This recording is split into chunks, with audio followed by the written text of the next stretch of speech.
Hello and welcome to the Full Scottish. I'm Hugh Stewart. I'm in the Glasgow studio, and today is the 13th of March, day 18 of the Russian invasion of Ukraine. Joining us this afternoon from Bosnia, I think it's in Sarajevo, is it? This is Azra Berbić, journalist, and I think you're in Sarajevo, is that correct, Azra? Yeah, well, near Sarajevo, but not at the moment. Okay, I see. It's okay. Right, well, thank you for joining us anyway. I'm right in the middle of Glasgow. Also, in Angus, in east of Scotland, we're joined by Member of Parliament for Angus, Dave Doogan. So thanks for joining us this afternoon, Dave. Now, if our guests, Azra and Dave, wouldn't mind waiting 5 minutes, I'm going to read through, first of all, the coronavirus numbers in Scotland, and then we're going to give a quick update to what we know about the Ukraine situation. Then we're going to discuss various aspects of it with our two guests. So first of all, on coronavirus in Scotland, these figures relate to 2 p.m. on Friday, the last figures that we have available, which are up to date. So in the last week, 75,737 new COVID-19 cases were confirmed by a test.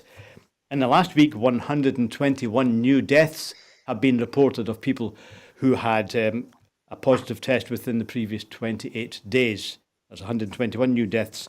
On vaccinations, the first vaccine has now been given to 4,439,695 people.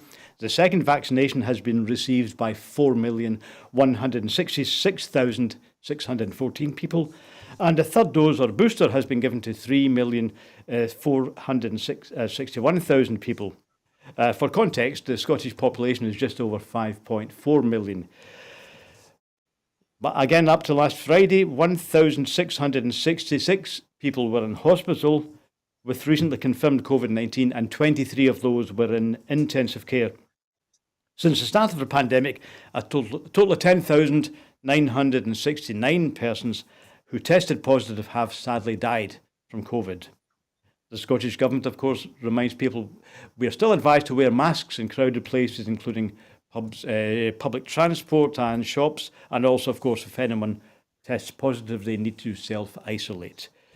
Okay, now next I'm going to move on to the update on the Russian illegal invasion of Ukraine.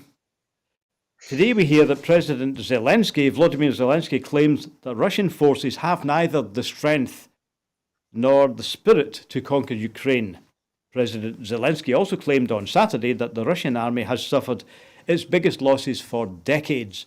He said that 31 Russian battalion tactical groups have now been rendered incapable of combat. 7 civilians have died after coming under Russian fire and fleeing from Kyiv. The town of Volnovskaya in the Donetsk region of Ukraine has been totally destroyed by Russian bombardment, according to the regional governor Pavlo Kyrylenko. A local hospital was destroyed, forcing people to gather in the basement as pro-Russian separatists took over the town. NATO General Secretary Jens Stoltenberg says Russia may use chemical weapons following its invasion of Ukraine, and that such a move would be a war crime. He told a German newspaper that Russia could manipulate false claims of possible Western deployment of such weapons as a pretext for its own use of them. France's President Emmanuel Macron and the German Chancellor Olaf Scholz both spoke to Russian President Vladimir Putin by phone on Saturday, urging him to order an immediate ceasefire. But a French official said, "We did not detect a willingness on Putin's part to end the war." The Ukrainian Ministry of Defence says that Russia's generals are uncertain about their strategic objectives and have been hindered by fierce resistance from Ukrainian forces. The latest intelligence update says the Russians were regrouping and trying to assess the strength of Ukraine's defence.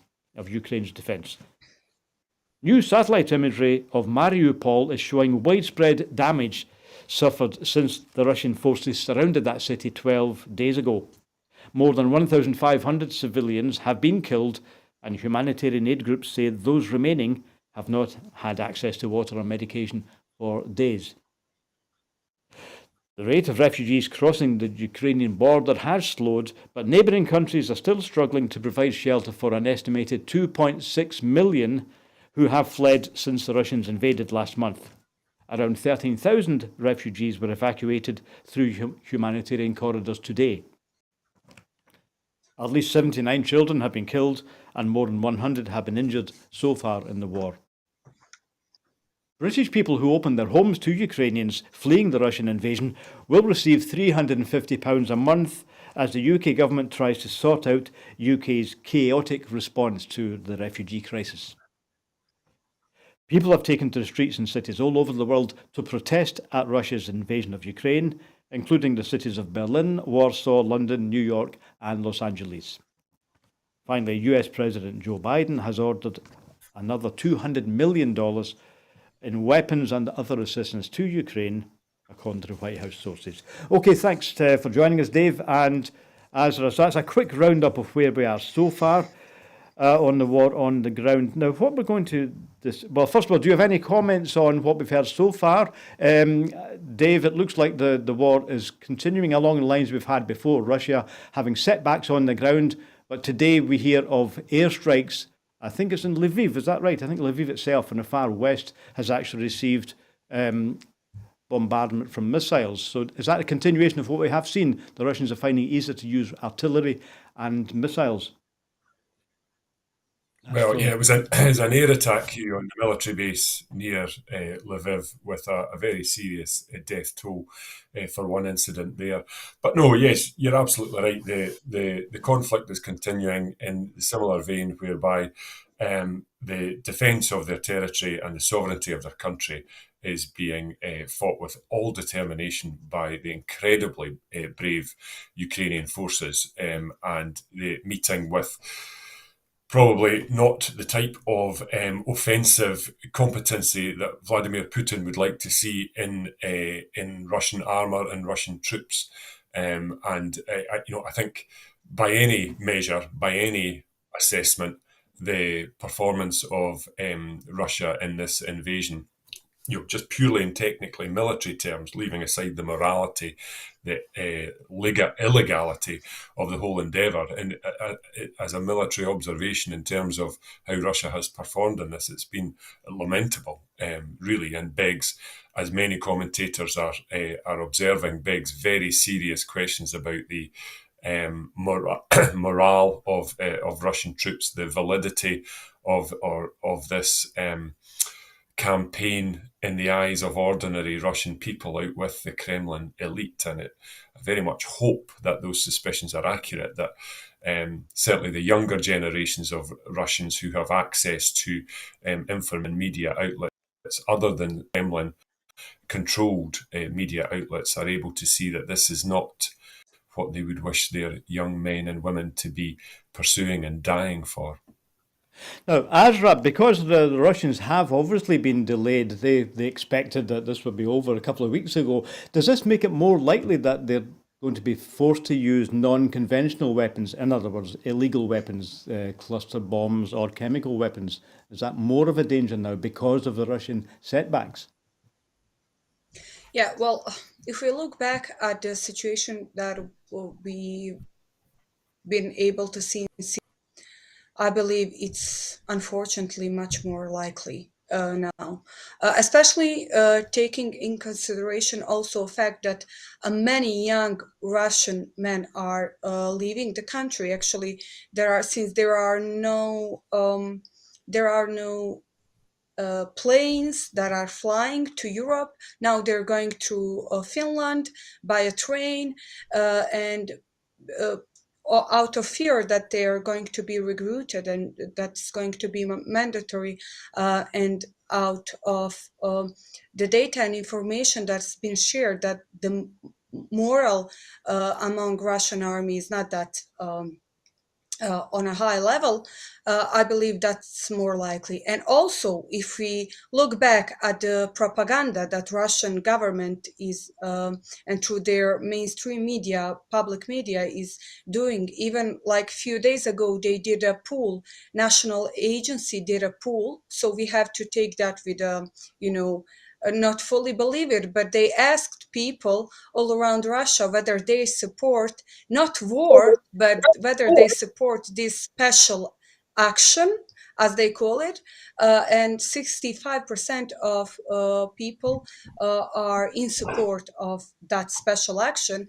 But there are that data also shows that mostly young people are against. Those are young people who have access to social media, to other sources of information other than public media, which is most elderly people are,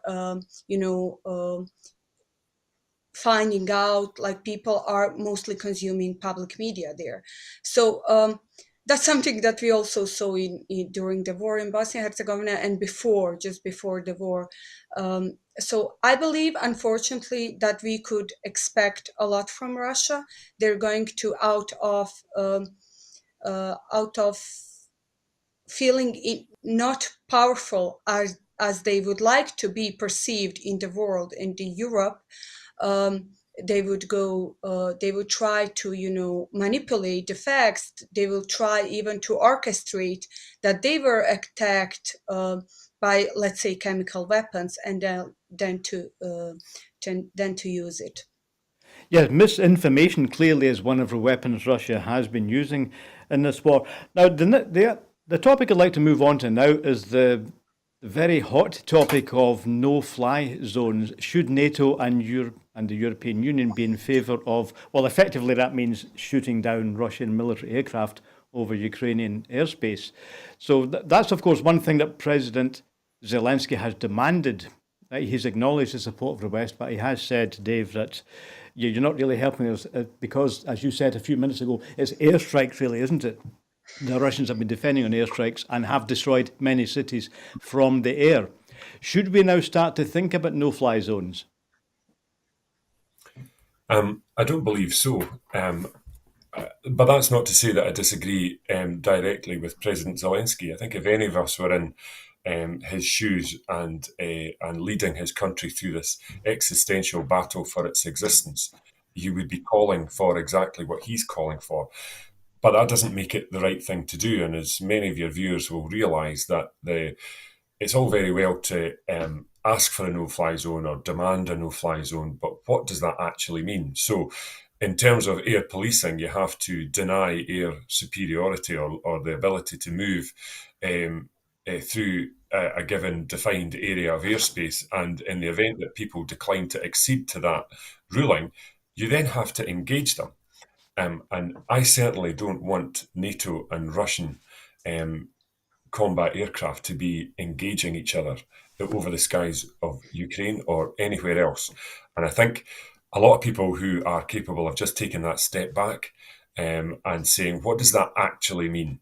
Because as gruesome and illegal and horrific as the conflict in Ukraine is, it's currently contained to Ukraine. And I understand the way that Ukrainian people feel to a certain extent that they're being pursued or used as a sort of a frontier between East and West in this.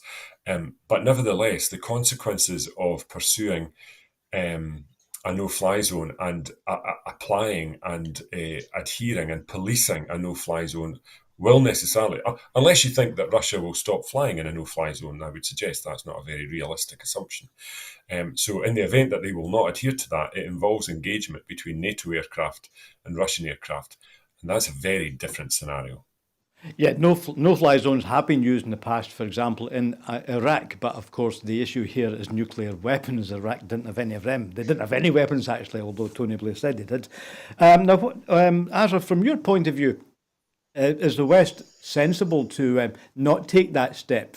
And can the West instead simply provide the Ukrainians with the weaponry, with a kind of anti-tank or anti-aircraft weaponry? Can that be used instead? Yeah, I would hope so, that they would provide Ukrainian army with weapons, would help them to take down the aircraft from Russian army. But I would like to see that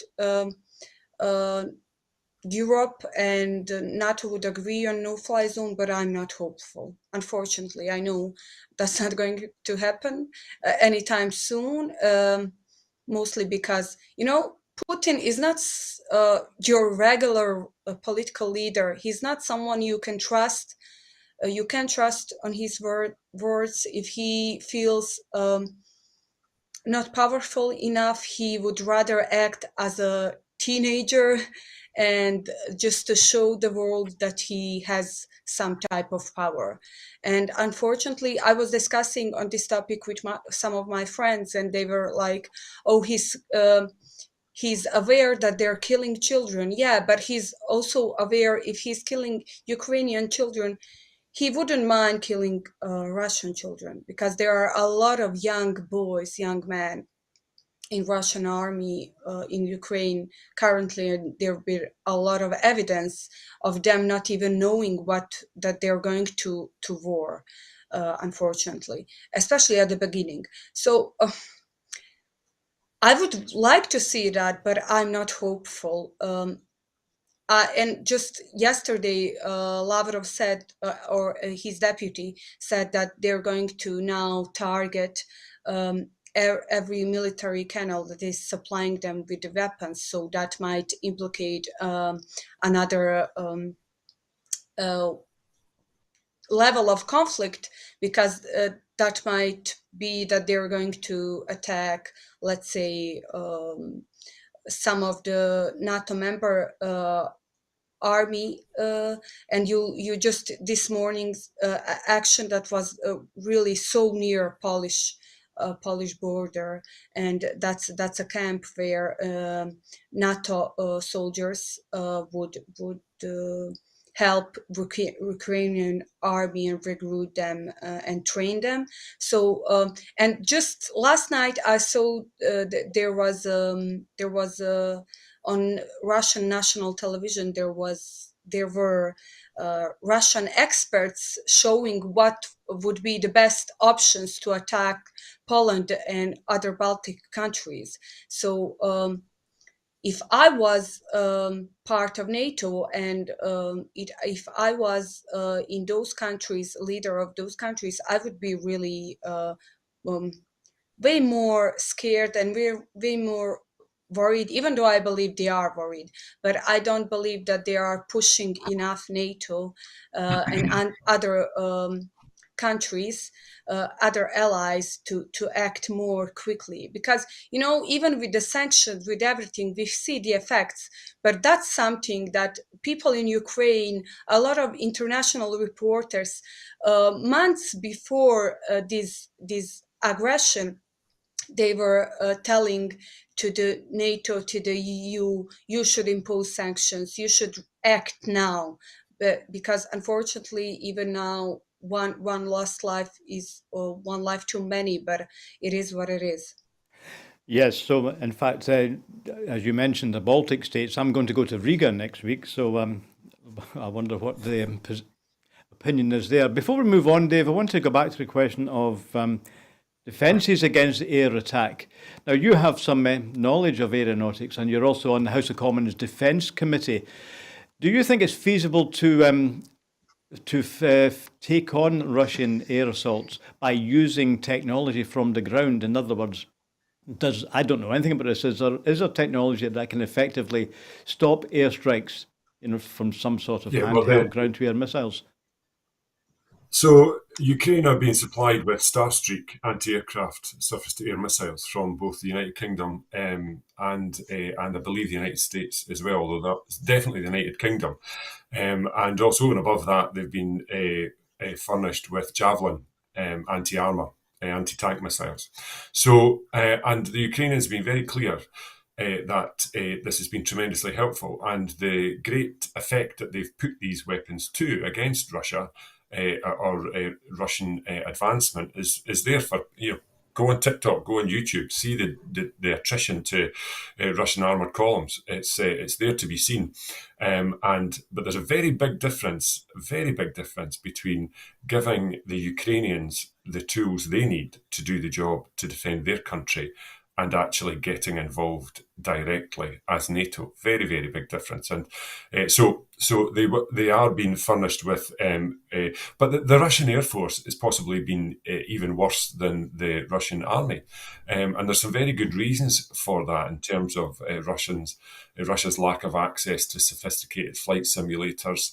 They've had a lot of time flying sorties over Syria and Afghanistan. But we need to be really clear about the Ukrainian conflict. Ukraine is not Syria. It's not Afghanistan. This is a developed industrial European nation. That's no disrespect to Afghans or Syrians, but that's a fact. And Ukraine and Ukraine's people, and I was out there about a month ago, they were very clear. They have nowhere to go and they are going nowhere. And they're not going to give up their country without a fight. So I think there's always more that can be done in these situations. But we talked a little bit there about the challenge and pressure that's on the Baltic states and also Poland. But let's be really clear, and Russia will be really clear on this. These are NATO countries. You don't walk into a NATO country easily. In fact, you don't do it at all. NATO, if it means anything, it means collective security. And so Russian troops marching into Lithuania, Estonia, Latvia, or Poland is the same as Russian troops marching into the United States or marching into the United Kingdom or France. It's the same thing. Attack one of us, you attack all of us in NATO. And as deeply difficult to analyse as Putin is, he knows that too. So I think it's, in my personal view, the extrapolating of the Ukrainian conflict into other Eastern European NATO allies is a huge step, an absolutely massive step. I'm not certain there's a huge body of reliable evidence to suggest that that's on Putin's agenda. Even, as I say, even allowing for what a difficult character he is to second guess. And many people, myself included, have questioned whether he is actually a rational actor. Many people have observed he is not a military man. He's an intelligence operative. That's his background. And I think we can see that in some of the things that have gone wrong in the poorly equipped, poorly resourced, hopelessly ineffective supply lines and very young, inexperienced pilots and soldiers lacking the moral compulsion to carry out their duties with any kind of enthusiasm or... Yes, it's a large army, but that's not necessarily an effective army. I believe 80% are conscripts, and as Azra said earlier on, many of them have been reported in the British press of being bewildered and not sure what they're there for.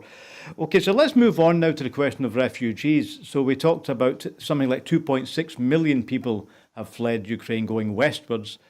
So the issue for Britain, of course, is whether Britain can actually change its strategy, which has up to now, frankly, been to prevent refugees coming from Britain. And I think we heard so far there's something like 1,300 have either been given permission or have come here, but that number is really tiny. For instance, it's not even as many as Ireland, which is a very small state. Now, the latest today, the update, is that the UK government, of course, has now said that families who want to offer a room to Ukrainian refugees will receive £350 a month to help with expenses. However, the Scottish and Welsh governments we hear today have now offered what they call a super sponsorship. So Nicola Sturgeon has said that we want that to happen and quickly. And she said the Scottish government would be quite prepared to take in 3,000 refugees on an immediate basis and prepare some sort of accommodation for them, even if it's temporary, before sponsorship can be outlined. So Azra, first of all, have you been hearing from your point of view on the reluctance of the UK, of what's basically an anti-immigration UK government, of the reluctance to let refugees into the UK? Well, after pretext, that's became more obvious. But I've read some reports and some of the not UK, but UK or originally, but not UK based reporters that that there were a lot of obstacles for Ukrainians who were willing to go to UK because they had to pay a lot of fees, really expensive fees for them and for their family members in order to get a visa. I'm not surprised, even though I would have to admit that UK government was among the first to react, to send the weapons, to send the troops in Poland before all of this. And I believe that was really, really crucial in the resistance of Ukrainian people and Ukrainian army that helped them. But if you just compared it, there are thousands, hundreds of thousands of people going into countries near Ukraine and going then back to, if you compare it to Germany politics, they're completely open for people from Ukraine to accept them. But that's something that's really similar with the situation that was with Syrian refugees also, because we saw that many of them were really welcome, because that was that time's politics of that government in Germany, but there was a lot of resistance in UK. I'm not sure completely why is that, because UK is known to be a country that is that Well, is the UK really has a welcomed country. previous refugees from other conflicts. A lot of times, and even a lot of migrants, people who are economical migrants, from economical reasons, arrived to UK. So for me, I don't understand. I believe that has a lot to do with the public pressure, because after Brexit, a lot of people were really openly against it. So I believe that might have something to do with it. But also, I believe that the governments, especially in the Western Europe, didn't expect it that much, because it's even UN agencies are now suggesting that there are around 1 million children actually in that 2.6 million of people. That's huge amount of people. Like Ukraine, even though we comparing it with Russia, is not that big, but it's huge country with millions and millions of people. So, and people are leaving the country every day. So not everyone is going to stay in Slovakia, Poland, and those Baltic countries. There are a lot of people that have relatives in UK, in Germany, in France. So they will definitely try to go to those countries. I just believe that the governments weren't ready for that. Nobody expected this to happen like this, so that's why I believe. But I would only hope that everyone who wants to go to any Western Europe country is going to be welcomed. Because I know from the experience of Bosnian people, there were a lot of different experience, but I know that we have a really huge diaspora in UK, in Germany, in whole Western Europe and Scandinavian countries. So process of adaptation was difficult for many of them, but still they now feel welcomed. A lot of them are really successful and gave back to those societies that accepted them. So I believe that's something that Western Europe governments could expect from Ukrainian people also.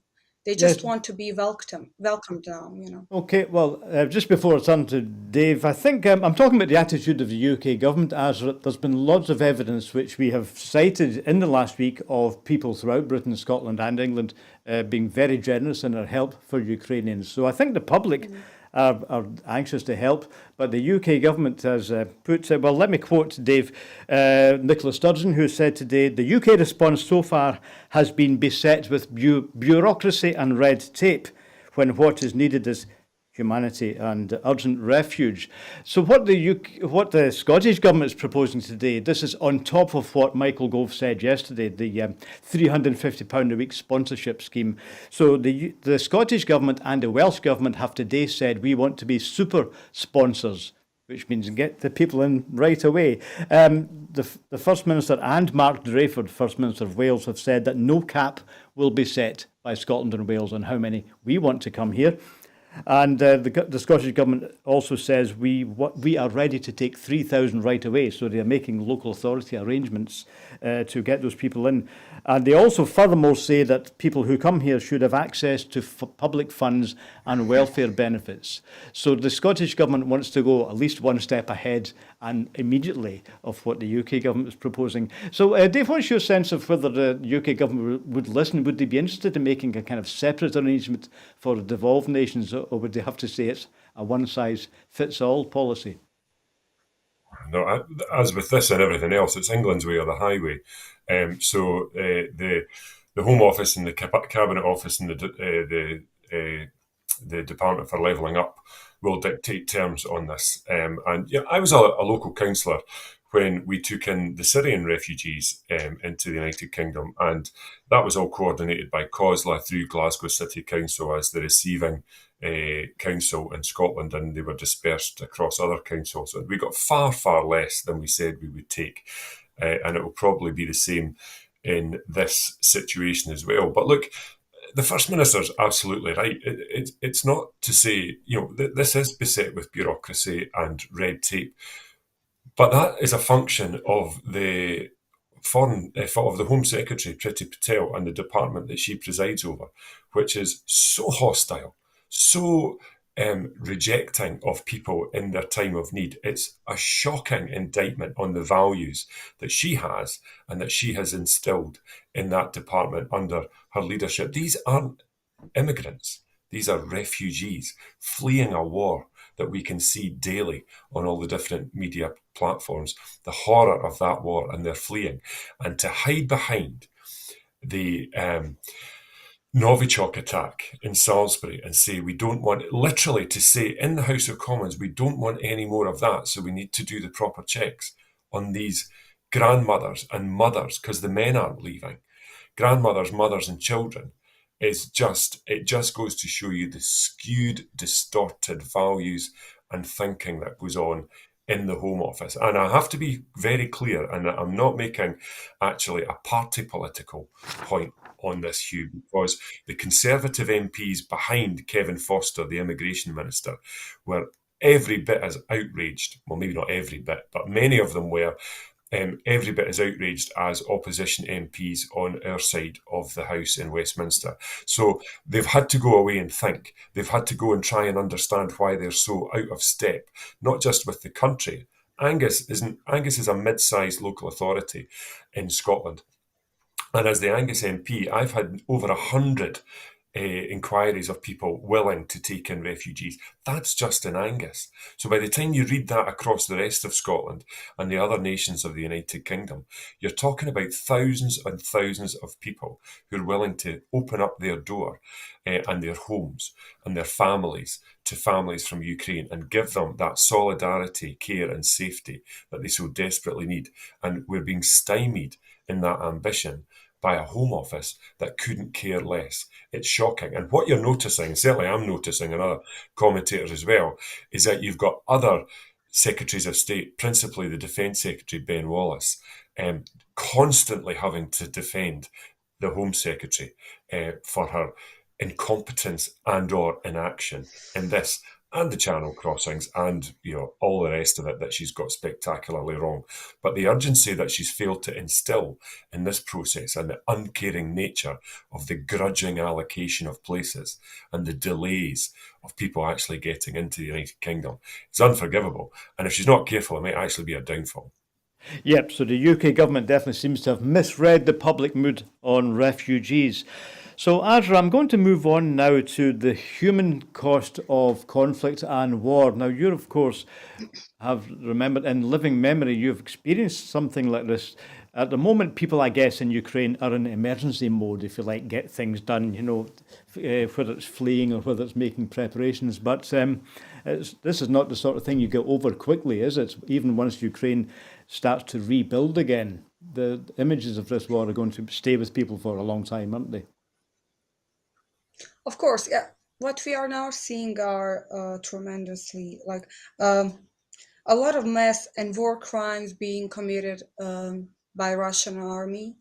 Um, we have to I feel a need to say that because targeting babies, pregnant women, hospitals, civilians is just simply unacceptable. But unfortunately, we are now seeing that they're claiming Russian propaganda, and their officials are claiming that they are attacking themselves, that they are killing their own children, which is ridiculous, but it seems oddly similar to what was the propaganda back in the 90s in Bosnia and Herzegovina, especially during the siege of Sarajevo.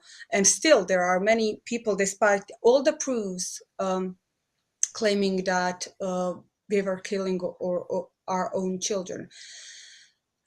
So just having to live with that, and I feel the need also to make a comparison between Bosnia and Herzegovina and Ukraine. Everything that was happening before this escalation of this conflict, it was 8 years of dehumanization of Ukrainian people, which we are now seeing it's reaching its peak by Russian propaganda channels. And a lot of people are, unfortunately, in Russia believe that there are a lot of reports of people who have relatives, family in Russia, back in Russia, not believing them that they were being attacked, and that's, can you only imagine families being divided like that? But also, once this war is over and it will reach the end at one point. It's going to be extremely difficult to go through all of that trauma and to rebuild, because you just don't have to rebuild the buildings.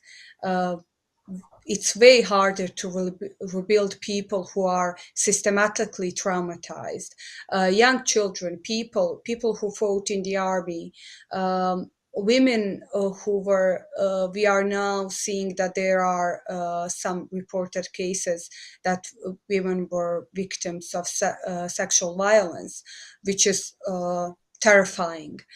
So unfortunately, I don't see that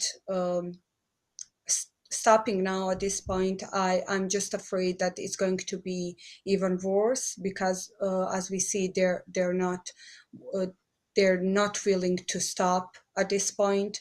They're going to put a lot of cities in siege.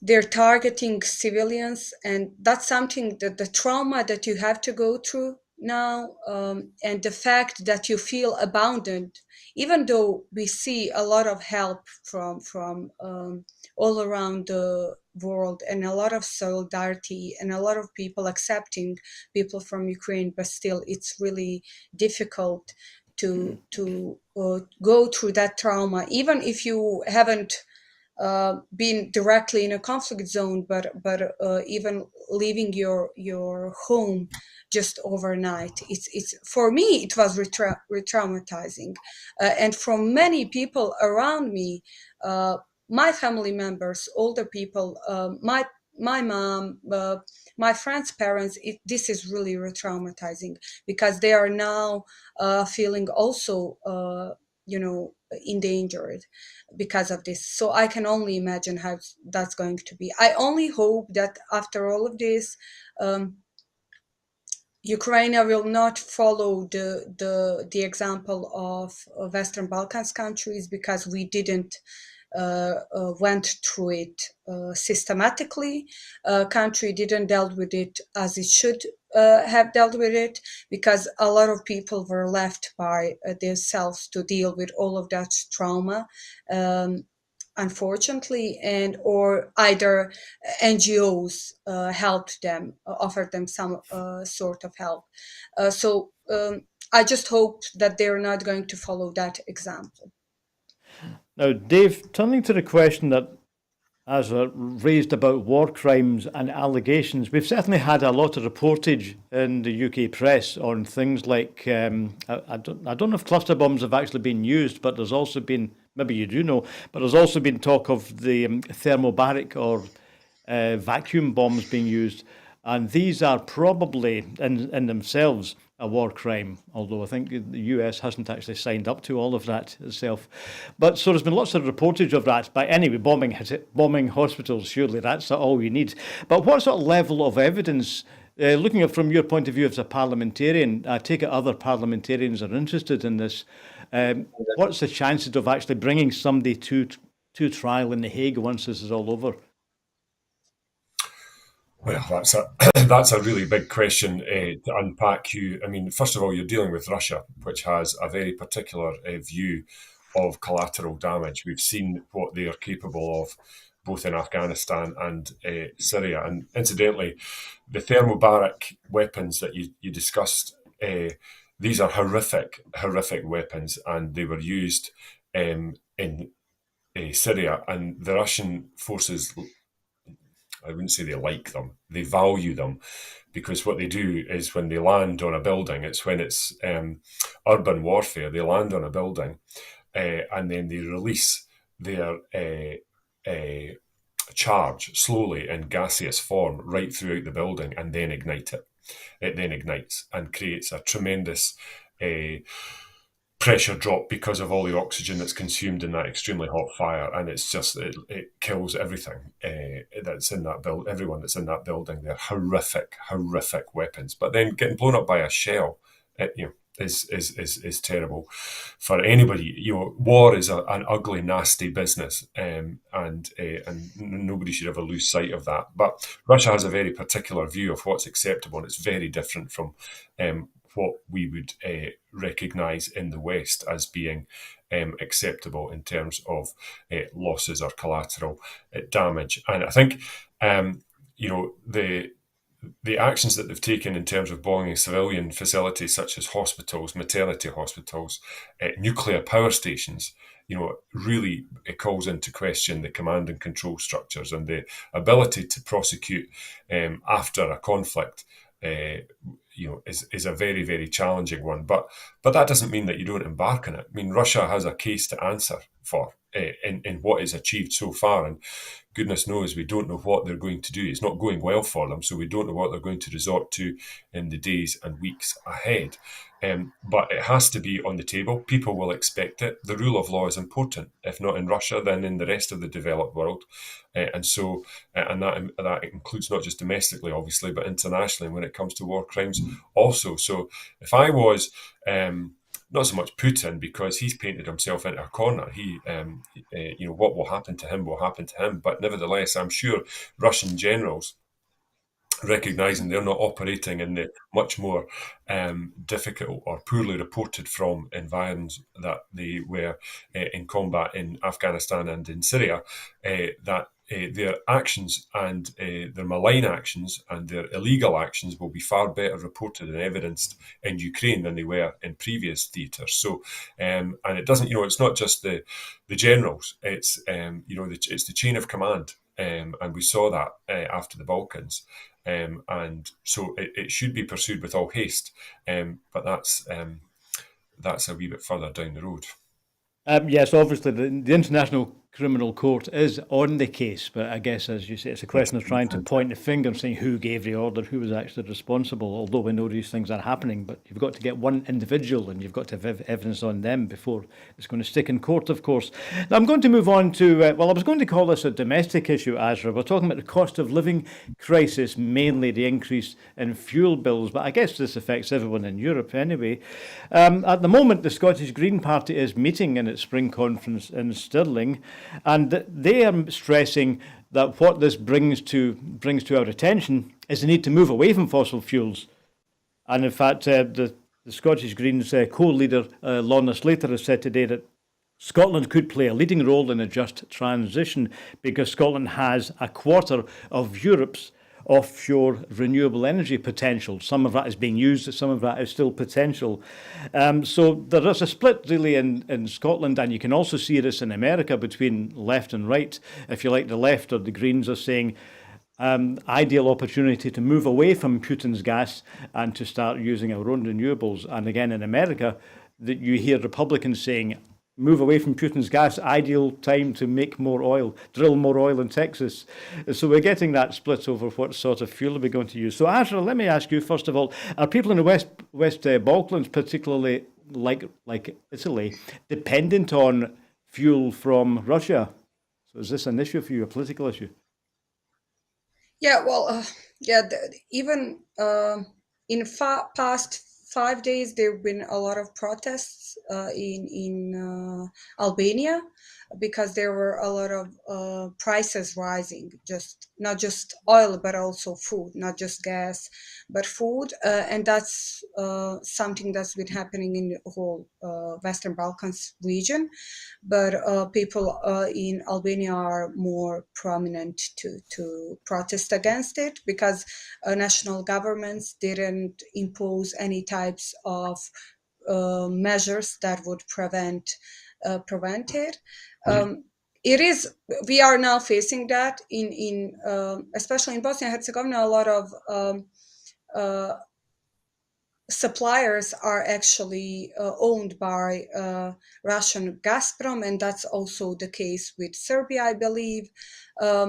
So it is what it is. It's not only affecting, the prices of transport, but it's affecting the whole. It's a whole chain. It's affecting everything else, especially food. People are really scared, unfortunately. In Bosnia and Herzegovina, unfortunately, we haven't seen anything concrete that would prevent it. We had Social Democratic Party proposing some measures that would prevent, but it's coming slowly, unfortunately. And it's really, in Bosnia and Herzegovina especially, we are really it's complicated, we have really complicated government and complicated bureaucracy in general, so it's going to be a really slow process, even though they agreed to change some laws that would prevent the rise of prices.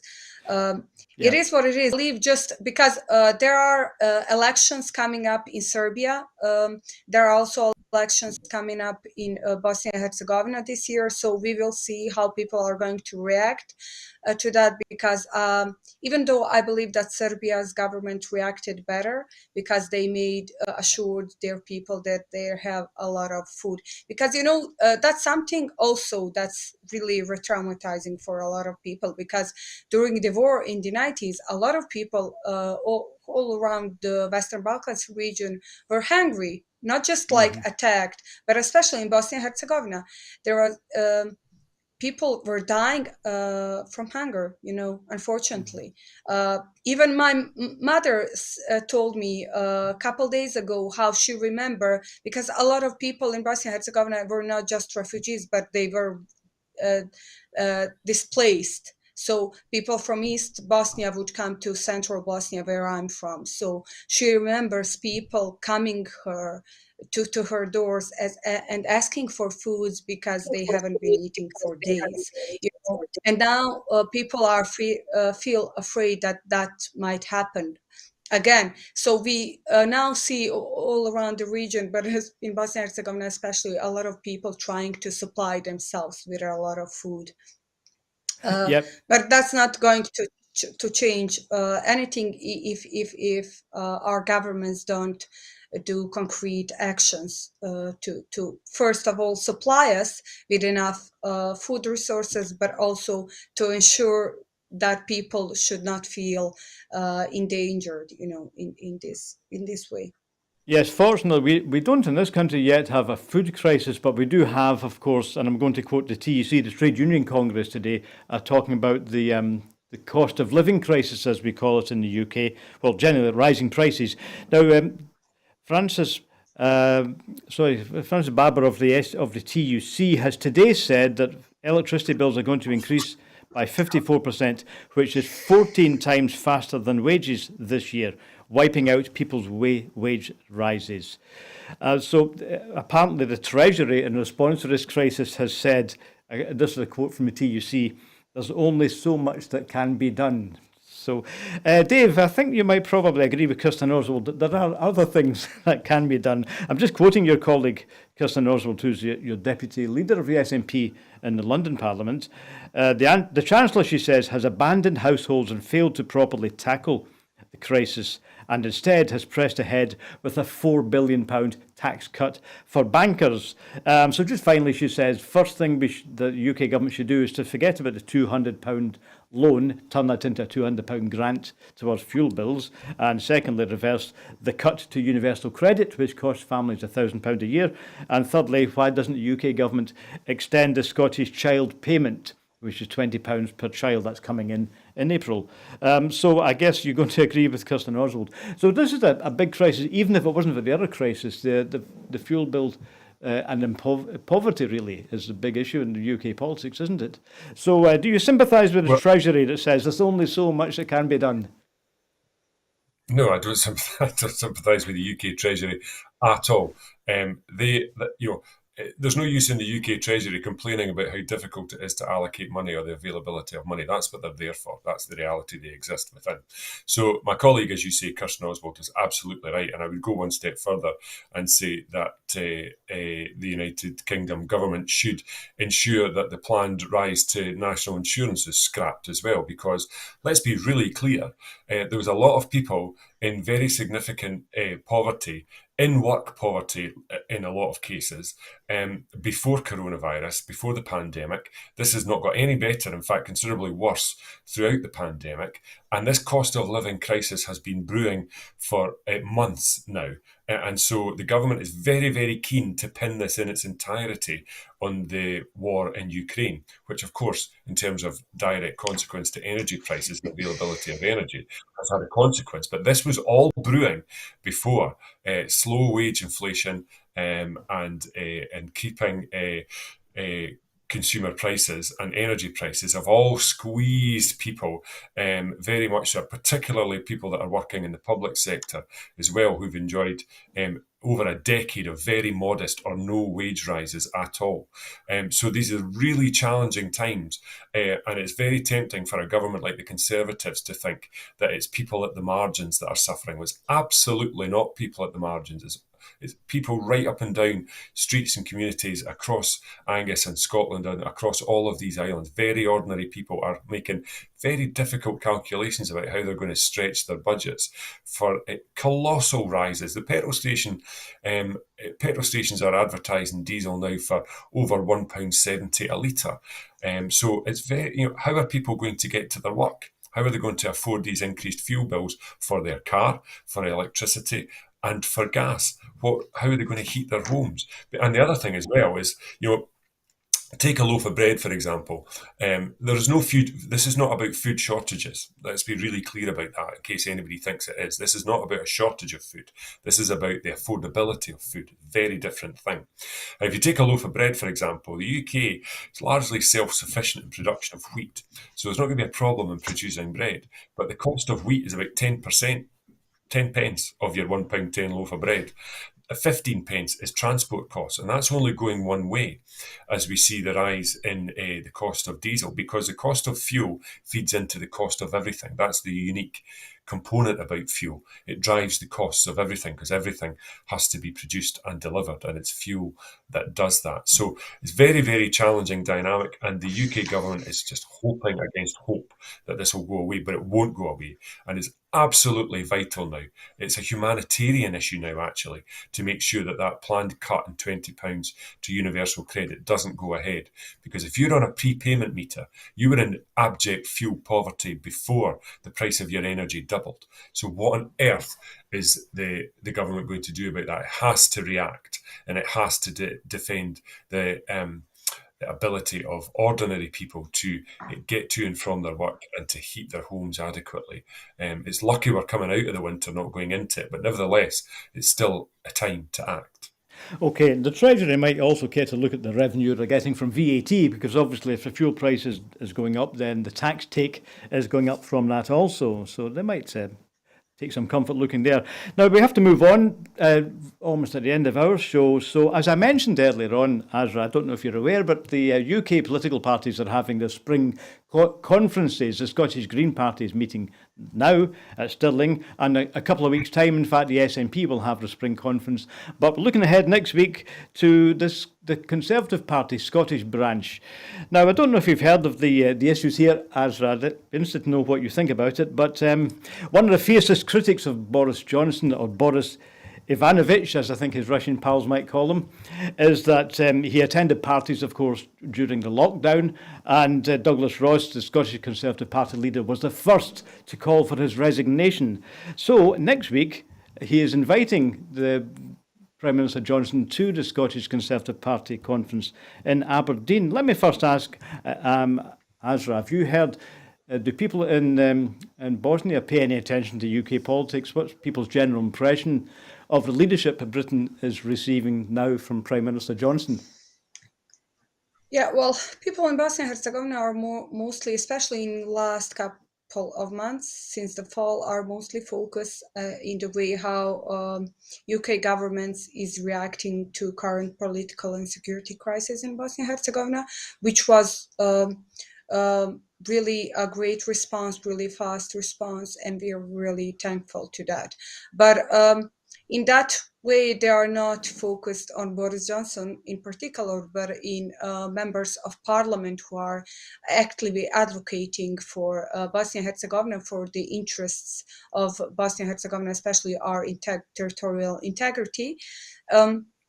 And people are really following everything that those members of parliament are doing, and we are lucky enough to have also the ambassador and a lot of our Bosnian diaspora there, people who are really influential that are also advocating for Bosnia and Herzegovina. But when I've been following the issue of Boris Johnson partying during the lockdown, and that's something that we also had at the beginning of the pandemic in Bosnia and Herzegovina, when the measures were the most strict, like most of Europe didn't have anything near to those measures. Even it was maybe only mandatory to wear a mask in public transportations all around Europe, but in Bosnia and Herzegovina we had a complete lockdown. You wouldn't be able to go outside after 6 p.m., for example, or 8 p.m. After, and then we had a lot of politicians partying, so that's something that Bosnian people could relate in, and it provoked a great outrage. So in that matter, I completely understand how people feel. I'll just have to move on to Dave now on that point. Sorry, Azra, but short of time now. Yeah, it's okay. But you're right. Of course, it is a European issue. In fact, I remember an Irish commissioner to the European Union also had to resign in similar circumstances for partying. Yeah. But Dave, the issue, of course, is that Johnson did not resign, and also that his party leader in Scotland has changed his mind from being, I think, the first or one of the first to call for Johnson's resignation. He's now inviting him to the conference next week. So is he going to ambush him by a cake?